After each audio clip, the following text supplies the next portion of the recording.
So yeah, but all right, we can go ahead and move on to the next. Did you want to talk about anything specific, or you want to go into maybe? Oh, we can go into the drink champs. All right.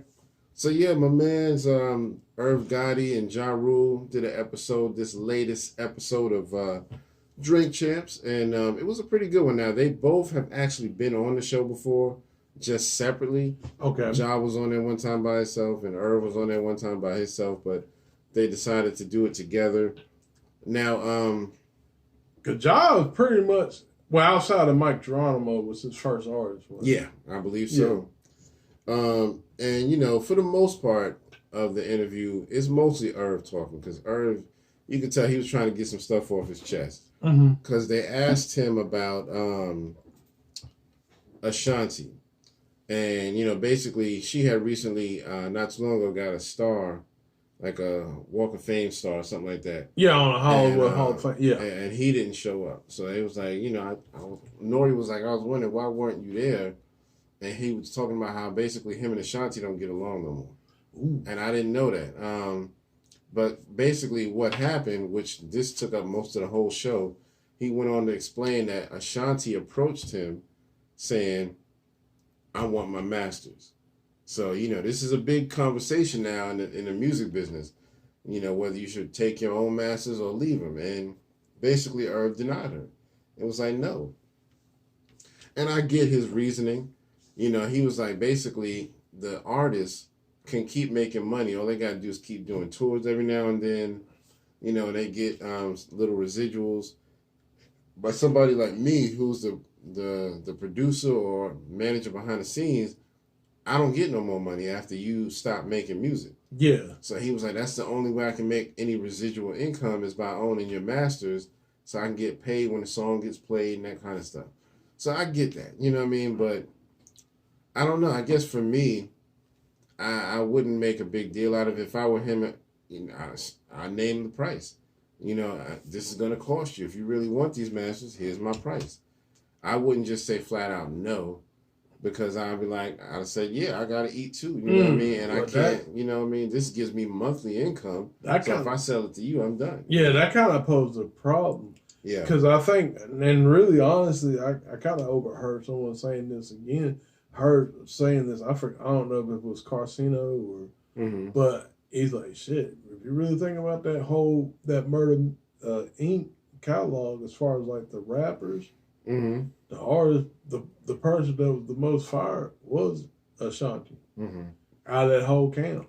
Because they did, like, because the Murder Inc., you know what I'm saying? Like, you know what I'm saying? Because it was Murder Inc., and this is before G Unit, obviously. Right. So it was Murder Inc., it was the Rockefeller, it was the Rough Riders. Bad Boys. So really, yeah. But I mean, as far as like that 2000 run, right? Like the early 2000 run, it was Rockefeller, Rockefeller, Rough Riders, Murder Inc. And really out of all of it, because really out of all of it, it's just like, to me, like Murder Inc. was kind of like the weakest, but Ashanti kind of made with the records, with the Biggie sample and all that other stuff. Yeah. Like she kind of made that label. I kind of have to agree because really that's the only me, honestly, and I'm not like a Ashanti fan like that, but she's probably the most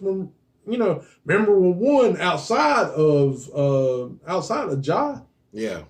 Because everybody else, I agree. Like Cadillac Tie, Cadillac Tie? Who else? It was Ja's other. What's his name? Black Child. Yeah. He was there. Then it was like one more, but nobody else is really making noise like no one else and Ashanti. So, and they did actually propose a question. They was like, well, if Murder Inc. did a versus, who could they go up against? And Irv Gotti said he thinks it would have to be Bad Boy. Ooh, no. Yeah. I don't agree with that, but Bad Boy will mop you with and I don't even like the nigga, but mop you with the puffy shit alone. Right. Man, just puffy shit. Not having puffy, not puffy with Biggie, not puffy with the Lots. Right. with the puffy shit. They bought them niggas. They could just play some Total in there. Yeah, he played. Yo, I'm telling you. On, man. Y'all I'm telling you. Total and 112. Bad boy? Yeah. The fuck you thinking? Yeah, they would take y'all out. But, because they was like, yeah, even after the verses with Fat Joe and Ja, he was like, we got so many more hits. It was like, yeah, if we did it, we would have to do like 50 songs. And I'm like, y'all might have a few more, but it ain't that much. Nah. Now, one thing, when Fat Joe and Ja did it, I'm glad it was friendly competition, but I have to admit, when they first came out, it was almost like they was swinging, like it was. Oh yeah. Man, like they back to back the hit, like he counted with this, like it was lovely. But then Fat Joe kind of lost his win, and Ja Rule came, with the singing tracks. You know what I'm saying? Getting beat by a singing nigga. You know what I'm saying? But and I have to give it to him. His showmanship was great on that. Yeah, it really was. It was. It really was. Yeah. So I have to give it to him. But they ain't fucking with Bad Boy. Especially if they get the Locks back in on there and doing some shit. Man, listen. Come on, man. Man, listen. If the Locks come in there and they do the chest, what is it? The head chest to chest freestyle with DJ Kool. If they do that shit like in the Garden, man, listen. Shit, it's a wrap. It's a wrap. It's a wrap. They unplug the machine, because they ain't gonna be able to do nothing else. Yeah, cut the lights out. Let's go. Yeah. You're saying, what we doing? I could be at home watching the Honeymooners or something. You rapping over the tracks. Yeah, so you know what I'm saying? Yeah, so y'all can already hear it. Yeah, man. But yeah, that's still one of my favorite verses right there, boy. With the Lots. Yeah, man. They did not come to play that day. Nah, man. So, anyways, but yeah, that's it was a very interesting interview. Ja didn't say too much because he was like, I kind of feel awkward because I'm in the middle of it. He was like, I'm in the middle of it, but I'm not in the middle of it because it really ain't my beef. But still, both of them is my friends. Yeah. I'm pretty sure, like, yeah. So you know what I'm saying? It, But yeah, I think Ashanti, like you said, should get like a prize for it. Yeah. At least, what I'm saying? And maybe she worked something out, whereas, hey, since I got it, now I can, maybe I can kick off, we can mark it in where I can kick off something to you. Right. But it's just like, yeah, just let it. I mean, to me, that looks kind of bad. Yeah. That looks bad for you on the business side. I'll just be honest with you. Yeah. It looks kind of bad. I can agree with that. But I get what you're saying. I kind of understand, like, this is what I have to do. Right. Because I'm not getting anything off of, the other people from. Yeah. It's just it probably is just Ashanti and whatever Ja Rule. Yeah. I don't even know. I wonder if he owns Ja Rule's masters. They didn't really ask, but I would assume he probably does. He probably does. So, but anyway, it would be some shit. What? 50 fuck around on Ja Rule masters. Yo, that would be. I couldn't even. Yo, if he did that, and if he did that, and Ashanti's, yeah, if he did it, yeah. I know what you doing, man. I saw you on the Drink Champs. Let me. So you don't want to buy Ashanti trying to buy the master? I'm trying to buy the masters now. Give me. Yeah, what you go get? Yeah, double the price. I double the price. I want Jaws master too. Yeah, send that nigga to my office. Man, that would be. That'd be fucked up. That would be so overboard. Up. Oh, man. That would be so overboard. Yo, 50, if you listen to this, man. And I can see him. Oh, you gave me an idea. I can see him trying to do it, too. Oh, man, that would be fucked up. I would hope they would turn him down. No, I don't care how much money. Oh, man. That would just be too humiliating. Yeah, man. I'm recent owner of Butter Inc. right now, It's a horrible. Okay, that's a horrible 50. I own you niggas. It's a horrible 50 impression. Right. That'd be hilarious. But yeah, anyway, man. But yeah, that's it was a good interview. Y'all should check it out. I'm sure they'll have it up on the YouTube page for Drink Champs, where you get the extended version anyway. Because on the when they show it on TV, they condense it and cut out a lot, so they can put it into an hour. So Oh, let me shout out Prince Asiatic. He had a question: Murder Inc. and Rough Riders versus Shady Aftermath. I don't know. See, I think that'd be. I don't know. Now, if you combine, I kind of see what you're talking about. If you combine those two camps, to combine those two hits, I mean, and when you say Shady Aftermath, are you saying like the stuff that Shady did as far as like with him and Dre? Or are you saying like actually like Shady Records and Aftermath? Yeah. So I mean that's a good question. I don't know. I mean, I don't know if that would be done. If it could be done like that. Yeah. I think if you looking at it from a lyrical standpoint, of course, Shady and Aftermath will probably win. To me, anyway. Well, the lyrics, but hits. Not hit wise. Yeah, like not who sold the most. I'm just talking about lyrically. If you were just bar for bar, who's the best rapper, it would have to be Shady Aftermath. If you go based on who was in the number one slots all the time or had the most chart topping songs, you're probably gonna give that to Rough Riders, Ja Rule and Murder Inc. Yeah. So that I would give them that, but for me, I don't really count who sold the most or who was on the charts the longest. That's a good question because really think about this. Think about how he answered that question, asked that question, because he said Murder Inc. and Rough Riders.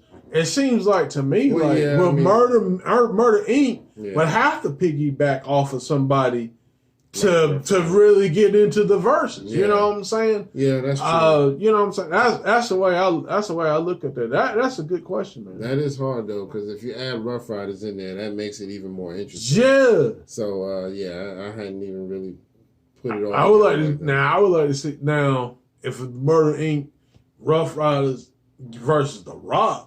Oh yeah, that would be one for the. Yeah, that would be one. That would be good for the ages right there. I mean, as far as that 2000 joint, I would like to see that come about. Man, I mean, if they can get verses back on track, man. I mean, they had a good thing going. Yeah, they kind of fucked it up. Yeah, they fucked it up, boy. Now it feels like they don't even know what to do with it right now. You know what I mean? They doing this DJ shit, and nobody even talked about that when it was done.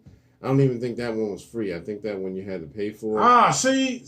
Hold on, let me get my speaker back on so I can put the boo button. Hold on, speaker went on. Yeah, man. I mean, I applaud them for trying something new, but I never even heard nobody talk about it. You know what I mean? So let me put the boo button back on there.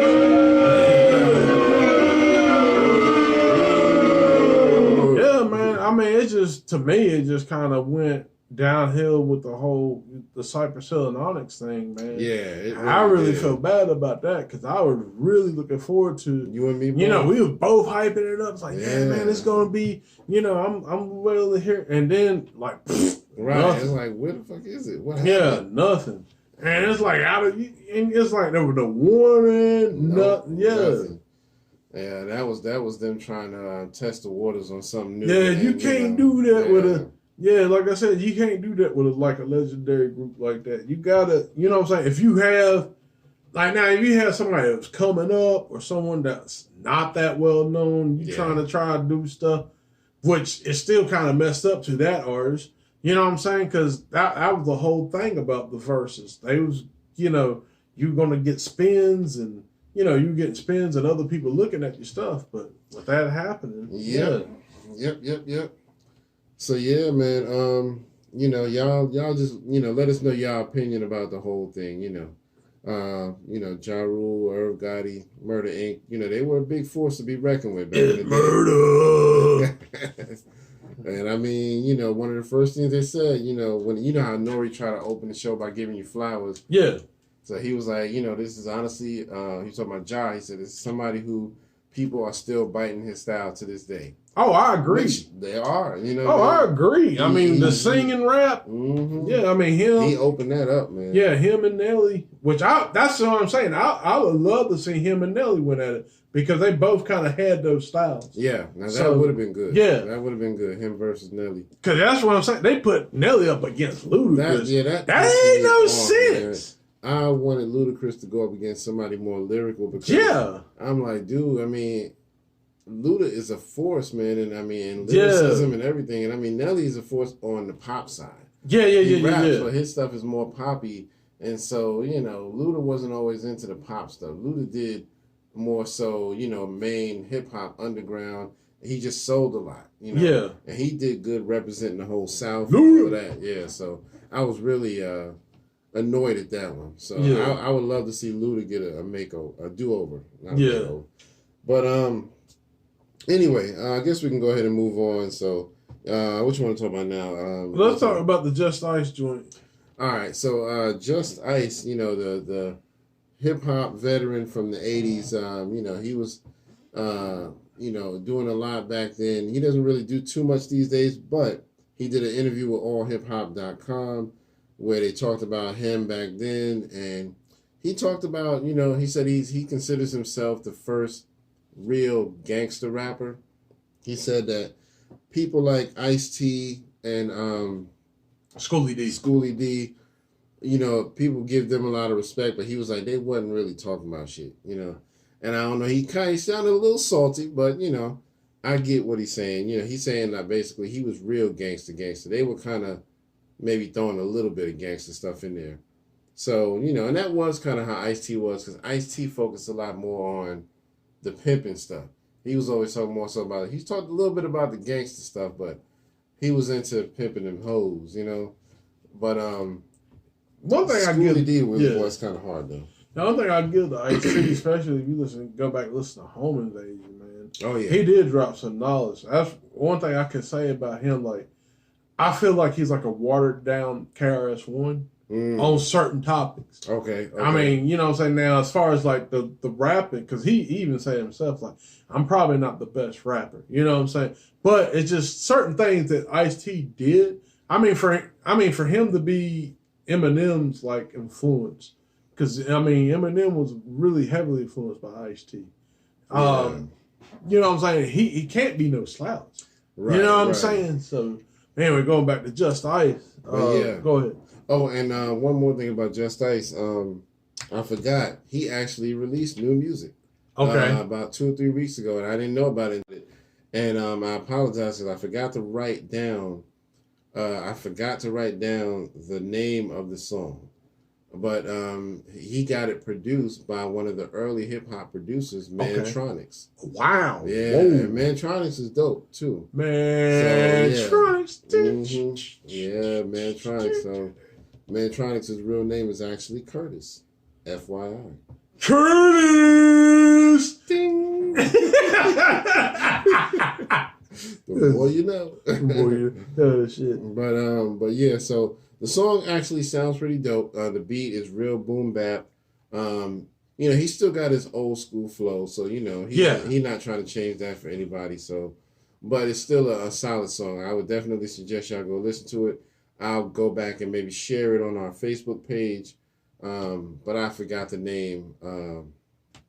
Yeah, I definitely got to look. Yeah, I definitely have to look into it. But yeah, with Just Ice, like I said, I mean, speaking of, you know, we were talking about Kumo D with his birthday. Yeah, he wrote in the book, you know, there's a guy on the mic that Just Ice is the first original hip hop gangster. He's the one that coined the term. He's, you know what I'm saying. So now, as far as, but going back to what he was saying, like what Ice-T and Schoolie D, you know.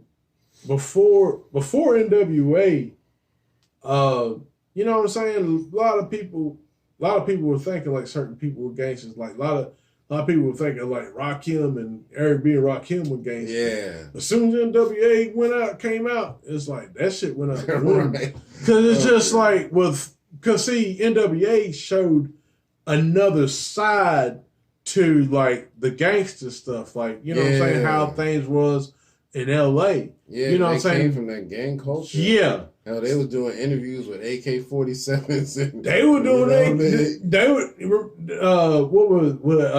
they went down, like Fab Five Freddy went down there. Yeah. And he was speaking with Eazy-E. Eazy-E threw up a gang sign in the middle of the interview. Mm-hmm. Like, it was real, son. So, yeah, I mean, you know what I'm saying? So, like, that, I think people don't look at Just Ice as for that because you know what I'm saying? They kind of got overshadowed with NWA with what they brought. Yeah. You know what I'm saying? And it's not that they were doing a disservice to him. It's just that they brought a whole different side. You know what I'm saying? Yeah. So that's just what it's just what it is. Yeah, but I would suggest everybody check out the interview. And he also mentioned one other thing, no ill will or anything, but he said that one time Heavy D stole a song idea from him. And him and KRS-One were both kind of peeped it and were both mad about it, but said there was never any bad blood. It was just one of those, probably, just the luck of the draw. Have probably just said, I'm going to drop it before they do. I'm going to take the concept and do it before they do. One of them. Yeah, like, got nothing but love for you, baby. Right. I like what you did with that nothing but love for you. Let me borrow that. Let me borrow that. Nothing but love for you, baby. That song still go hard. Yeah, man. Heavy D was one of my favorites, man. He had a flow that was so dope, man, because he was half Jamaican. And when you can speak that patois, you know what I mean, you got a dope flow, you know what I mean, you can really spit words rapidly. So I mean, the thing about that's one thing that someone was saying way back. I was listening to somebody, but they were saying like Heavy D was really just the embodiment of like all things like hip hop, as far as like he was really one of those dudes. He did underground shit, he did hardcore shit, he did pop shit. Like he had, and no one really said nothing about it really. You know what I'm saying? Because you had some people that was just like, there were some people that was, they would be like, man, this nigga pop now, but Heavy D just did it all, and everybody was like, man, Heavy's like that dude. Yeah, man, he was very well rounded. You know what I mean? No pun intended, but yeah, he was very well rounded with his skills. Okay, so we got Drunk over here saying, hey, y'all seem like hip hop heads. I got a question for you. Definitely. So what's your question, man? Come on now. Yeah, hit us with it, bro. Hit us with it on the joint. That's what we here for. We love hip hop conversation. That's exactly what we are, hip hop heads. Yep. So, but yeah, you know what I mean? While we're waiting on your question, we can kind of move on a little bit. We still want to talk about my man, Alex Jones. Yes. So anyway. I had earlier episodes, I had this question about, white people. If, if you couldn't bring them to the cookout, but if you wanted to bring them a plate, like, can't take them to the cookout, but you can bring them a plate. Mm-hmm. I said, yeah, I'll give it to Alex Jones. Now we gotta take that plate back. We gotta take the plate back, nigga. You gotta take the plate back. I was never that big on Alex Jones, I gave him respect just because you said he was respectable, but I never could find it. And now, after this stunt, you know what I mean? I'm glad that he got to pay all that money. How much he got to pay? Do you remember? I can't remember. $75 million. $75 million. Whew. I think they said something about he was trying to go bankrupt so he wouldn't have to pay. Yeah, he's trying to go bankrupt. Nigga. And they was like, "We got you." Nah, you going bankrupt? Okay, before you do that, right? Yeah, checkmate. Man, we already hit the bank, nigga. We already know what's in there. So we need that. I mean, like I said, I listened to him, but look, really, to me, when I first started listening to Alex Jones, I'm damn, this sounds like an intervention and shit. Yeah. But like the thing of it is, like I did like the fact that he pointed out like both parties were bad, this, that, and the third. Yeah. So it made sense. So like okay, yeah, and it seemed like he was down with black people because he had interviews with Prodigy, right? Rest in peace. He had interviews with Mortal Technique, KRS-One, but Professor Griff. But what he did, just like shout out to Thoughts Crime, because they were basically saying what he did. He took those interviews and kind of neutralized them. As far as like, now he was on the Trump train. It's like what was going on? Because really, when I was listening to him before he jumped on the Trump train, they were so against Trump. Mm-hmm. They were anti-Trump until Trump came on the show. Yeah, when he came on the show, then they started getting on the Trump train. Yeah. And my thing of it was just like, nah, it's like, fuck this. Yeah. So I didn't, you know what I'm saying? I mean, I didn't like hate, but I just kind of kept my distance. Yeah. But now, going back to the Sandy Hook joint, you know what I'm saying? Like it was, I mean, now I'm not gonna go on there and say, I'm not gonna say he was staged or anything like that, but those people that were tortured or tormented by, the phone calls and people saying, "Oh, well, you ain't had no kids," and, your kid ain't that. Yeah, like that. Those families had to suffer through that. So I do understand them getting their money. So yeah, man. I hope that drained his pockets. I mean, because he can't have so much money. You know. What I mean? And then that's another thing, dude. He actually texted his damn plans and stuff to the prosecuting lawyer. Wow. So I'm like, damn, you can't. And then I think they said he tried to delete the text or something like that. Yeah, no man, they was like he was fumbling when it was questioning him. Yeah, nigga, we caught you. Yeah, so you're lying. So Alex Jones, we're gonna have to take the plate back. Yeah, we don't need that plate back. Howard, I need a plate. I worked hard to get the plate. You gave it to me. I need the plate. Look, man. Right. Look, I'm gonna have to take the plate. Howie, I need the plate. I need the plate. You gave me the plate. I need a plate so the frogs don't turn gay. Look, man. Look, I hear you. I was just about to take a bite out of I was about to take a bite out of the mac and cheese that y'all baked here. That's so delicious. I like how you black people make mac and cheese. Oh my God, it's great. Most horrible Alex Jones. No, you sound like him, actually. Horrible Alex Jones. You actually sound like him. I can't even do that. I need a plate. But yeah, man, I bet he need that plate now. Oh man, let me go back through the comments here. Let me go. Okay, so Drunk had a question. I do apologize. We kind of had to talk about that. So he says, so I know a lot of rap artists had their own labels like Murder Inc. and No Limit, Bad Boy, Death Row. Were those actual labels or imprints?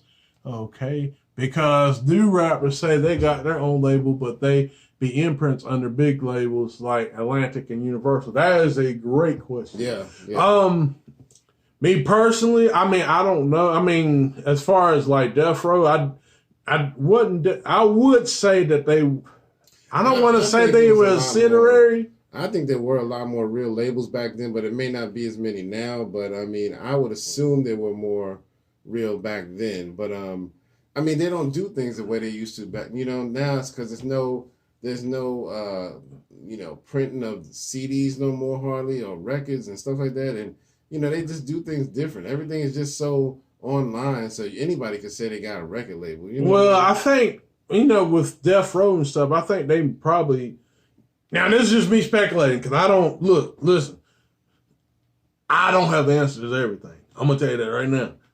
I would venture to say, yeah, they had their own label, but I would say they probably had like a distribution stuff set up. That's why now, truthfully, I will tell you this. Now, Suge, Jay Prince, it was a meeting back in the day that they wanted to come together, like with Rap-A-Lot and all that stuff. They wanted to come together and be able to control the music, have their own distribution set up. But, word found, somebody found out about it, people up top, and they kind of broke that up. But they wanted to get that so they've been able to have control of the music, you know what I'm saying? And I think if they done that, I think maybe especially with the sound now and especially with the talent, I think it had been a little bit more controlled. There'd be more people coming from the culture instead of people, coming, like like you said, like, just coming out. Because really with No Limit, the Cash Money thing, I believe Manny Fresh even admit to it, I believe. Mm. He said that they came out with the, with the Cash Money was the answer to No Limit. If you remember back in the day, like in the 90s, No Limit had, those album covers, like those, it was like really unique. They don't want to have until like Cash Money came out with it. And it was kind of like, well, which one is which? Right. So sometimes people got that one. And then, yeah. So, yeah, you know what I'm saying? So, yeah, I mean, as far as like today's people with their own label, but like what you said, it's just they do it different. They just do it different now. I mean, back then, you call up a record label and go to the address and it's a real office. Yeah. I call a record label right now, it might be some kid's mama's house. Shoot, no. You walk up to the office, like house. The record label, like where they sell No Limit Records. Yeah, the record label where they cell phone at. yeah. It's my record label right here. Nigga. You want me? Call me. Yeah, you know what I'm saying. You know what I mean? The publishing office right there. You can always reach me. I'm like, where your office at though? The toilet, nigga. It's in the garage. The toilet, nigga. Right. I be shitting on you. Like, recording in the bathroom. Got the little egg foam on the walls in the bathroom. Yeah. It's the studio right here next to the sink. Yeah, man. So yeah, I mean, it's just different, man. I don't know. Yeah, we appreciate that question. Yeah, really appreciate that. But yeah, that's the thing, man. It's just it just seems like I think with that deal, I think that really could have, you know what I'm saying? That really could done something if they got that distribution deal. Yeah, and things would have, you know what I'm saying? Things really might have been different. I mean, because I think about stuff like that. I mean, like with Lil Fame was talking on the, Wake Up Show a couple of years ago. It's like, man, it's like with all the stuff that was coming out, you know what I'm saying? All the stuff that was coming out and stuff, it's like, it shouldn't be, like hip hop shouldn't sound the way it is. Like, you got all these groups coming out. Like, why this? Yeah, it's crazy. Yeah, man. Was that his whole question? No, my man saying record labels go. He got a Facebook page. Yo, follow me, nigga. Yo, my Facebook, Total Chaos Records. Yo, Total Chaos Records. Yo, where the record label? Facebook page, nigga. In the metaverse, nigga. In the metaverse, you can see our video. Just put the glasses on. Put the glasses on. This shit Put the VR glasses on. Oh, you can see it. And we here. Oh man, y'all crazy. Yeah, but yeah, I mean that's how they doing it now, man. So, oh man, it's RG2 talking about this ain't no motherfucking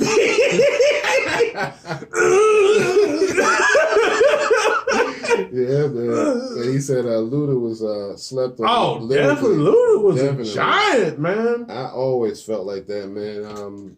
I need to do more lyrical breakdowns on him. I think I may have done one. I'm not sure. But he had some stuff where I was always like blown away. I was like, dude, this dude don't get enough credit, man. Yeah, I mean, the tracks he hooked up with Timbaland, I think they would definitely like one of the perfect, him and Pharrell, you know what I'm saying? Yeah. He did some bangers with Timbaland, Pharrell, both of them. Yeah, man. So yeah, he was dope, man. I mean, he had a pretty good team of people around him too. I just think he did a lot for the South that just doesn't get a whole lot of mention. No. Yeah, man. So, but I do think he stopped rapping a little too early for me. I think he should have kept going. And I don't know if he's officially retired, but it seems like he's more so in that I'm enjoying life phase. Even though he bought an island, he's just out there living his best life, living lavish. Yeah, man. I mean, when you living like that, you can't rap about like stabbing niggas. Like, you know what I'm saying? Like, nigga, you got an island. We don't believe you. Well, I mean, Luda was never trying to be gangster, but he was just telling saying you about, being in the streets, the hoes in the area code, all of that. Yeah, but when you MC such and such, like, you know what I'm saying? They eat paper bag sandwiches, you know what I'm saying? Like you got sandwiches. Nah, nigga, I eat the paper bag. The sandwiches, you know what I'm saying? Rapping about like hard shit. Then you be like, oh man, I believe this nigga. All right. But then like when that same nigga become like, you know, like, yeah, I got an island now. You know what I'm saying? Like he ain't rapping about like eating paper. Like, nah, man, he can't do that no more. Mayonnaise on the bag and I folded it. Yeah, you know what I'm saying? He grab it and hold it. Yeah, you know what I'm saying? He ain't rapping like that no more. He ain't rapping like that no more, man. No. He's still a dope lyricist, man. But maybe that's what pushed him away, just not being able to get the credit that he deserves. Well, because, I mean, that's the thing, man. I mean, and you know, the fact that you got lower tier people getting all the credit. Right. But, I mean, I'll be honest with you. I mean, I'm not trying to pit Luda against like T.I., but God, man, listen. If I think Luda in his prime would kept going, you know what I'm saying? I think the only person that really could probably get, well, two people would probably give him a run to money in the South would be Scarface and Andre 3000. I was close. I was gonna say Andre 3000 or Big Boy. Oh well, yeah. Because they neck and neck. Yeah. They both. So three. Similar, yeah. So three. But yeah, I don't think it would be fair for him to go up against the whole group of Outcasts. But yeah, if one or the other, you know, just give me one or the other. Scarface would be dope too, but he's they have different styles. His styles are closer to Outkast based on their what they rap about how they rap. You know, they both do sometimes slow, sometimes fast. Scarface stays in that same tempo mostly, you know what I mean? So I would have rather seen that than Nelly, you know. Yeah, but, and Luda tried to really, you know, band some people, you know, band people together from the South, like he Bastard Troy, 3-6 Mafia, exactly. Like he actually made, you know, he tried to make it. What you call it? What's the other ones that he got into the beef with, but he kind of helped them blow up a little bit too. Field Mob. Yeah. Yeah, those was my dudes right there, man. So. I really wanted to see more from them, Sean J. Yeah. So yeah, but they kind of stopped rapping too, you know. So it is what it is, man. But yeah, we appreciate your question, man. Did you have anything else? You know, I'm half blind, I can't see. Yeah, no, I think he's good. He started the record label, only have got a Facebook page. You know what I'm saying? You know, but yeah, man. But yeah, did we have any other topics before we wrap it up? Because I feel like I missed something. Think that's it. Okay. I think that's it. Well, once again, please don't forget to hit all the buttons. Like, share, subscribe. Like, share, subscribe. Like, share, subscribe. Brothers and sisters. We need funds allocated. So we can build the goddamn school. I mean, damn. Allocated so we can conjugate it and jogatate it. Yeah, you know what I'm saying? We like some niggas be, you know, we need to fabricate, to prefabricate, to deallocate, to legislate. You know, to let your mind fluctuate. To fluctuate, to punctuate. But yeah, I feel like it was something I wanted to show you. I think, you know what, I think I got another vinyl I wanted to show you. All right. So before we wrap it up, let me see, because I feel like it was another vinyl. So he's pulling something out of the closet right now, so that he can, you know what I'm saying, showing the, you know, the vinyl collection. If he can find it. You know, we do, you know, have a little extensive vinyl collection. I might need to start going through my vinyl and kind of just, you know, show some stuff. Yeah, I think it was this one. Okay, so we got the Sarface. I go to speak again with MF Doom. Yeah. So I added that to the collection recently. Classic. Yeah, man. All right. Yeah, I need to go check that out, man. Zarface. I love, the back of that is dope. Yeah. I like that. Yeah, that's dope. That's big letters and yeah, I like that. So that was my latest purchase. You know, I'm just trying to build up my little collection. You know what I mean? So, but yeah, man, one of these days, you know, the whole wall gonna be vinyled out. Another one, my daddy's records. My daddy's records. All right, I'm gonna stop shouting because for Triad Hip Hop Podcast, this is your man Kurt, and this is Howie. And we'll see y'all next week on episode 218. 218, nigga. Don't forget to look for that lyrical breakdown sometime in the middle of the week. Yep, We break down our favorite artists, one of their verses, bar for bar, and give them some flowers. You know what I mean? Yep. All right. Thank y'all for checking us out. Peace.